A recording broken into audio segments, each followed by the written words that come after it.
Bismillahirrahmanirrahim. So, in this ninth lecture of our principles of communication, we will move forward with our amplitude modulation discussion.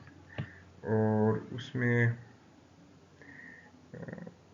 हमने previously उसकी wave form generation और उसकी time domain, frequency domain representation, single tone, multi tone, amplitude modulation ये discuss किया।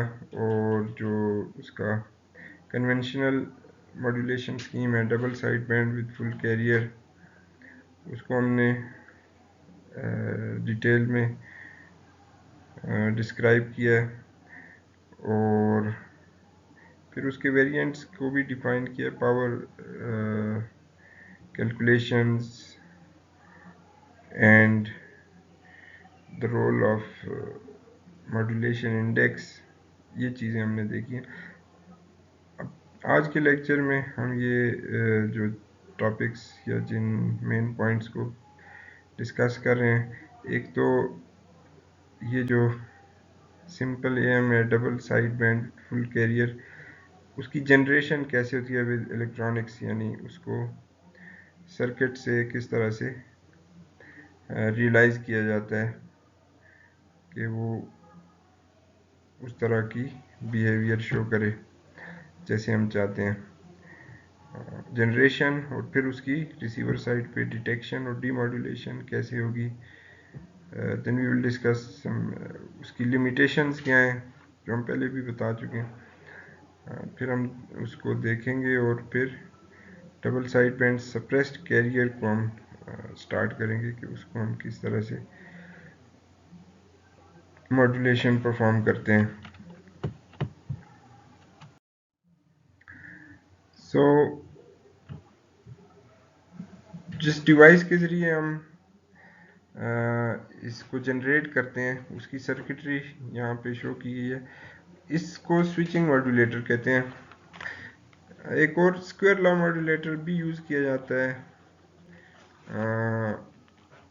But mostly ये switching modulator ज़्यादा चूँकि literature में होता है, तो हम दोनों को डिस्क्राइब करने की बजाय एक के साथ सफाइस करेंगे ड्यू टू रिस्ट्रिक्शन टाइम। तो इसमें ये हमारे पास जो है वो स्विचिंग मॉड्यूलेटर, इसमें एक non linear element diode use हो जाता है और इसकी जो इनपुट आउटपुट कैरेक्टरिस्टिक्स है वो शो की गई है।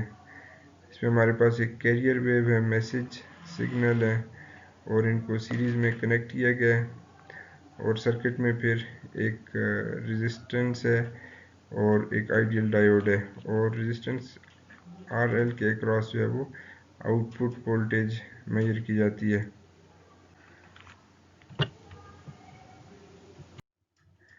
तो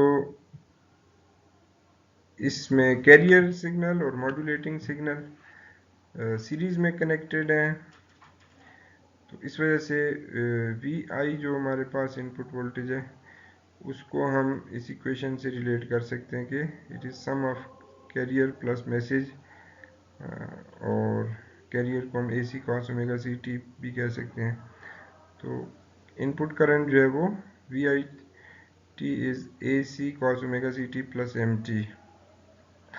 diode is assume to be ideal, यानी इसकी कैरेक्टरिस्टिक्स ये हैं कि फॉरवर्ड डायरेक्शन में ज़ीरो रेजिस्टेंस शो करेगा और हमारा जो है वो CT ग्रेटर देन ज़ीरो होगा, और रिवर्स डायरेक्शन में it will not allow any current, यानी इनफाइनाइट रेजिस्टेंस शो करेगा।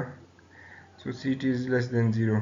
जहाँ पे हमारा कैरियर सिग्नल जो है वो लेस देन ज़ीरो है तो वो उस डायरेक्शन में कोई करंट फ्लो नहीं करेगा, और जहाँ पे carrier signal greater than zero है तो कोई रेजिस्टेंस शो नहीं करेगा और गोया कि वो करंट पास हो जाएगा। Therefore, this status of diode यानी ऑन है या ऑफ है, ये कैरियर के एम्पलीट्यूड पे डिपेंड कर रहा है। जहाँ पे वो ग्रेटर देन ज़ीरो होगा तो वहाँ पे ऑन होगा, और जहाँ पे लेस देन ज़ीरो होगा ऑफ होगा। और कैरियर का amplitude is much much greater than amplitude of message signal.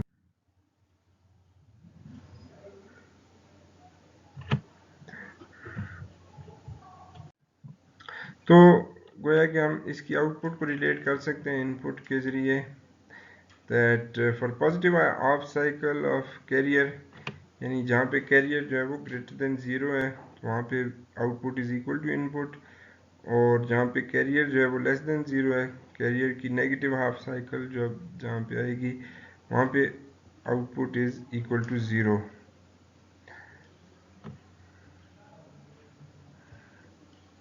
In other words, we can say that the VOT output load voltage varies periodically with the value VIT and 0, यानी जिस period से carrier frequency very कर रही है, जो जो उसकी frequency है वही फ्रीक्वेंसी इस स्विचिंग की है बिटवीन VIT एंड 0 की। तो as if we are multiplying the our this sum of AC plus MT with a signal GPT, which is a rectified square wave, जो आप इसको ऐसे देख सकते हैं GPT, तो पीरियोडिक पल्स ट्रेन है, रेक्टेंगुलर पल्स ट्रेन। तो गोया कि हम अपने इनपुट वोल्टेज को उसके साथ मल्टीप्लाई कर रहे हैं, तो वो उसकी नेगेटिव साइकिल्स को ख़त्म कर देगा और पॉजिटिव साइकिल्स को रिटेन रखेगा। तो इस जीपीटी का सिग्नल का जो है वो ये चूँकि एक पीरियोडिक सिग्नल है, इसकी फोरियर सीरीज़ रिप्रेजेंटेशन हम इस तरह से कर सकते हैं यूजिंग फोरियर सीरीज़, और इसको इसकी रिप्रेजेंटेशन को अगर हम फिर आउटपुट वोल्टेज की इक्वेशन में पुट करें और फिर थोड़ा सा एनालिसिस इसकी एक्सपेंशन करेंगे, तो हमारे पास इसकी कांस्टेंट टर्म, फिर फर्स्ट हार्मोनिक और फर्दर जो ऑड हार्मोनिक्स आएंगी वो भी आएंगी इसमें। तो उनको हम अगर एलिमिनेट कर दें जो हायर ऑर्डर टर्म्स हैं और जस्ट फर्स्ट टू टर्म्स को रिटेन कर लें, तो ये हमारे पास जो है AM वेव की इक्वेशन आ जाती है। उसको कैसे रिमूव करेंगे, उसके लिए हम जो है वो अनवांटेड जो टर्म्स हैं, second harmonic of carrier signal, modulating signal, ये जो टर्म्स हैं इनको बैंड पास फिल्टर से रिमूव करेंगे। Band pass filter with central frequencies FC, bandwidth कितनी होगी, ट्वाइस ओमेगा, जो हमारे पास उसकी बैंडविड्थ है बैंड पास फिल्टर की। तो इस तरह से हमारे पास जो रिमेनिंग वोल्टेज आउटपुट रह जाएगा, तो that will be same as the that equation, उसकी वही बनती है जो हमारे पास एम्पलीट्यूड मॉड्यूलेशन सिग्नल की बनती है। तो this way we can generate, ये जो सर्किट है ये यूज़ किया जाता है एम्पलीट्यूड मॉड्यूलेशन। और कौन सी एम्पलीट्यूड मॉड्यूलेशन, जिसमें फुल कैरियर के साथ हम मॉड्यूलेट करते हैं, तो उसको जनरेट करने के लिए ये सिंपल सर्किट यूज़ किया जाता है जिसमें एक डायोड है और कैरियर है और एक रेजिस्टेंस लगी हुई है, मॉड्यूलेटिंग सिग्नल है। अब दूसरा एस्पेक्ट उसका जो है वो डिटेक्शन या डीमॉड्यूलेशन का आ जाता है। Demodulation is the process of recovering the message signal, यानी उस एम वेव से जिसमें हमारे पास अभी फुल कैरियर है उसमें से हम रिसीवर साइड पे अपोजिट ऑपरेशन करेंगे और उसको रिकवर करेंगे अपनी ओरिजिनल मैसेज सिग्नल को। और उसके लिए हम एक डिवाइस यूज़ करते हैं जिसको एनवेलप डिटेक्टर कहते हैं। तो ये स्विचिंग मॉड्यूलेटर के लिए एनवेलप डिटेक्टर यूज़ किया जाता है। और इसकी वर्किंग कैसे होती है इसको भी हम आगे डिस्कस करते हैं। तो इस सर्किट को हम एनवेलप डिटेक्टर भी कहते हैं क्योंकि जो एम वेव है उसका एनवेलप जो है वो हमारा मैसेज सिग्नल का एनवेलप अडॉप्ट कर लेते हैं। तो उसको हमने रिकवर करना है और उसके लिए ये सर्किट है जिसमें हमारे पास इनपुट के अंदर एम वेव आ रही है जिसके एनवेलप के अंदर जो मैसेज सिग्नल है, कैरियर भी उसमें मौजूद है और कैरियर जो है वो टेक्स द एनवेलप ऑफ, यानी उसकी जो बाउंड्री है वो मैसेज सिग्नल की फॉर्म बना रही है।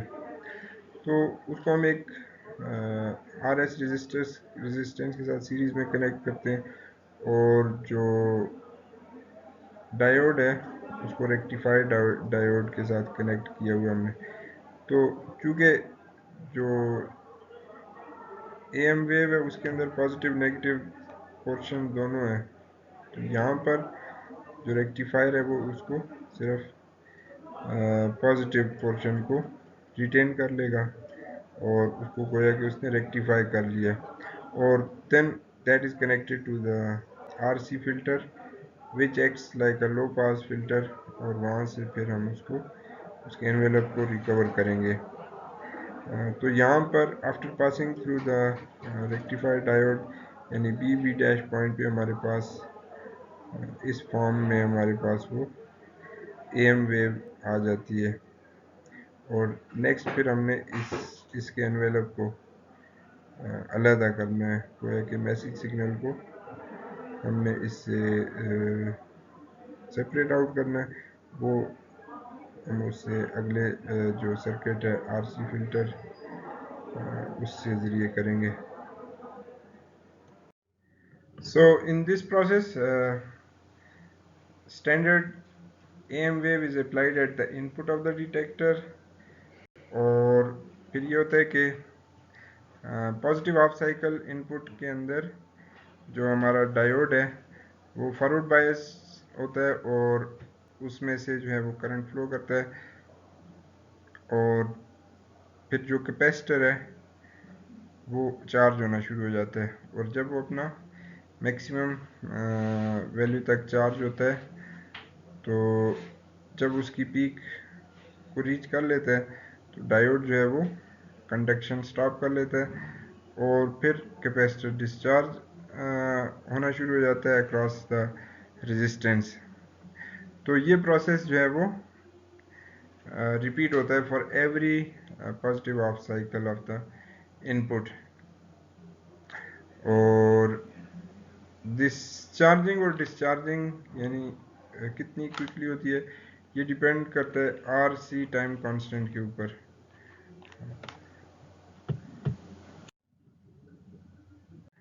Effectively there are several cases, हम उसको कंसिडर कर लेते हैं कि आर सी टाइम कांस्टेंट अगर वेरी स्मॉल है तो क्या होगा और वेरी लार्ज हो क्या होगा और उसकी क्या मीन वैल्यू होनी चाहिए, मीडियम जो हमें बेस्ट डीमॉड्यूलेशन में सपोर्ट करे। तो अगर टाइम कांस्टेंट स्मॉल होगा आर सी टाइम तो ये कैपेसिटर जो है वो वेरी क्विकली डिस्चार्ज होगा, इवन वो अगला उसका जो है पॉजिटिव हाफ साइकिल अभी स्टार्ट नहीं हुआ और डिस्चार्ज जो है वो क्विकली हो गया तो उसमें हमारी जो आउटपुट वोल्टेज है बेसिकली यही हमारे पास जो है वो वी नॉट है, तो उसी से हम जो है डिमॉड्यूलेटेड जो उसकी एनवेलप है वो आइडेंटिफाई कर रहे हैं। तो इसमें ये डायगोनल लाइंस आ जाएंगी, यानी ये उस एनवेलप को अपनी पीक पे तो उसकी शेप को अडॉप्ट कर रहा है, लेकिन साथ ये उसमें ये ग्लिचेस भी आ रही हैं जिसको डायगोनल लाइन से हम रिप्रेजेंट करें। तो ये तो काफ़ी बड़ी जो है वो उसमें डिमॉड्यूलेशन में एक अनडिज़ायरेबल और चेंज है फ्रॉम ओरिजिनल। तो इसलिए हम इस केस को अवॉइड करना चाहेंगे कि हमारा टाइम कांस्टेंट इतना कम ना हो कि इंस्टेंटेनियसली जो है वो कैपेसिटर डिस्चार्ज हो जाए। और उसके कंट्रेरी अगर it is too large a value RC constant, तो it is so slow discharging process कि it doesn't take exactly the form of the envelope।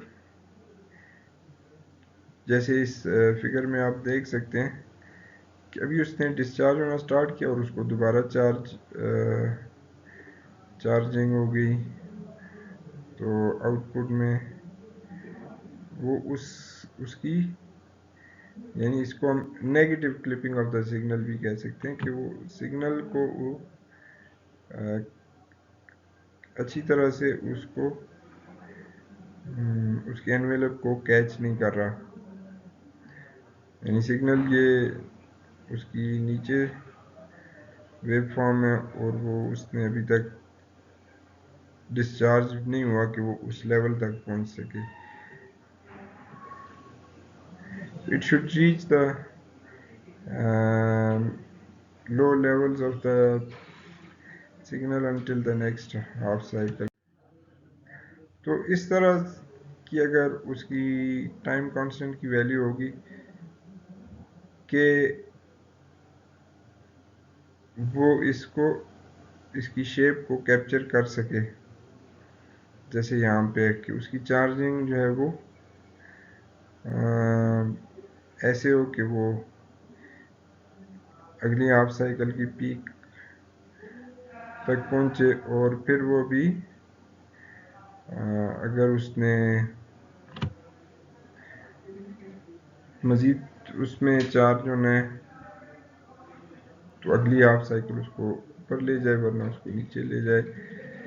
यानी जो हमारी मॉड्यूलेटेड सिग्नल की वोल्टेज है ये डिपेंड करती है कि हमारा RC टाइम कांस्टेंट जो है वो एक मीडियम वैल्यू हो, ना बहुत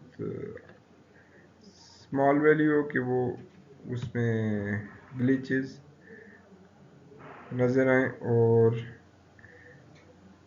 यानी उस पल्स के साथ वो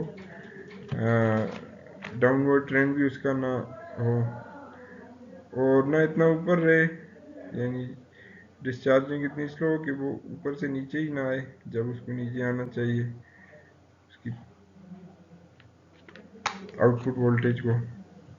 तो मीडियम वैल्यू हमारे पास वो डिज़ायरेबल है। Now there should be some criteria के RC हमारा टाइम कांस्टेंट उसमें उसको हमने क्या रखना है, उसकी यानी वैल्यू कैसे हम डिसाइड करेंगे।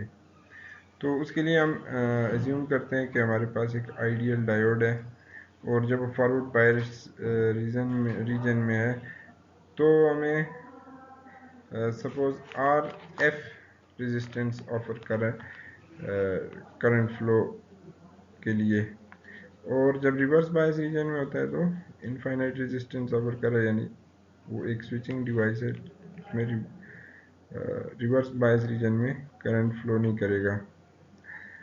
तो we want this resistance RC RF plus, क्योंकि सीरीज में रजिस्टर RS लगा हुआ है, time C to be less than 1/FC। Charging time में जो पॉजिटिव हाफ साइकिल है उसमें ये टोटल रेजिस्टेंस हो जाएगा और times capacitance should be less than period of the carrier signal. तो ये हमारी एक लिमिटेशन है, so that the capacitor C charges rapidly and follows the applied voltage up to the positive peak when the diode is conducting. और फिर जब discharging होगी तो वो डिस्चार्ज होगा through capacitor R L load के ज़रिए, और फिर उसका जो टाइम है R L time C, R L C must be long enough to ensure that capacitor discharges slowly through load resistance between the peaks of carrier wave, but it should not be so long that capacitor will not discharge at maximum rate of change of the modulating wave. यानी वो are L सी जो है वो इससे तो greater हो career की time period से, और 1/W इससे जो बैंडविड्थ है, मैसेज की बैंडविड्थ है W, इससे स्मॉलर हो। तो ये हमारी लिमिटेशन है। इस रेंज में अगर वो होगा तो फिर वो ना टू स्लो होगा ना टू लार्ज होगा।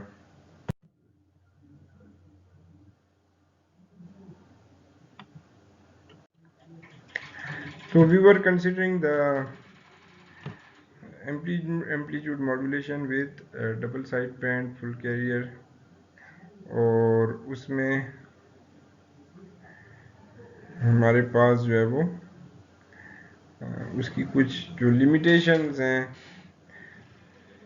वो, अब एक तो हमारे पास ट्रांसमिटेड पावर है और चैनल बैंडविड्थ, दो रिसोर्सेज हैं जिनको हम एफिशिएंटली यूज़ करना चाहते हैं।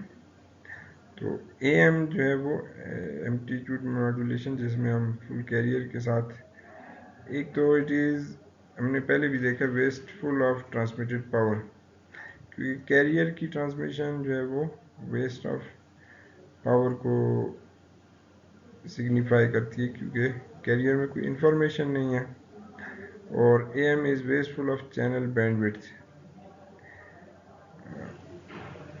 अब उसमें नेसेसरीली हमें एक साइड बैंड सफिशेंट है, अपर साइड बैंड या लोअर साइड बैंड, और कम्युनिकेशन चैनल को उतनी जो है वो बैंडविड्थ ज़रूरत होनी चाहिए जो कि उसके मैसेज सिग्नल की बैंडविड्थ है। तो जबकि इस AM की ट्रांसमिशन में हमें ट्वाइस द मैसेज बैंडविड्थ हमें ट्रांसमिशन चैनल के लिए के ऊपर चाहिए। तो इस वजह से ये पावर में भी थोड़ा सा हम एक्स्ट्रावेगेंट हैं और बैंडविड्थ में भी वेस्टफुल इसके कैरेक्टरिस्टिक हैं।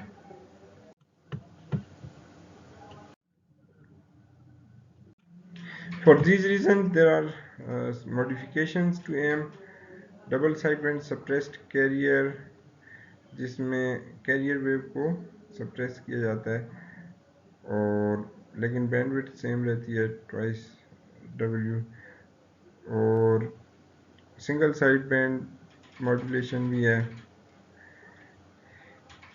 Power received through separation of one of the side bands, upper side band और लोअर साइड बैंड।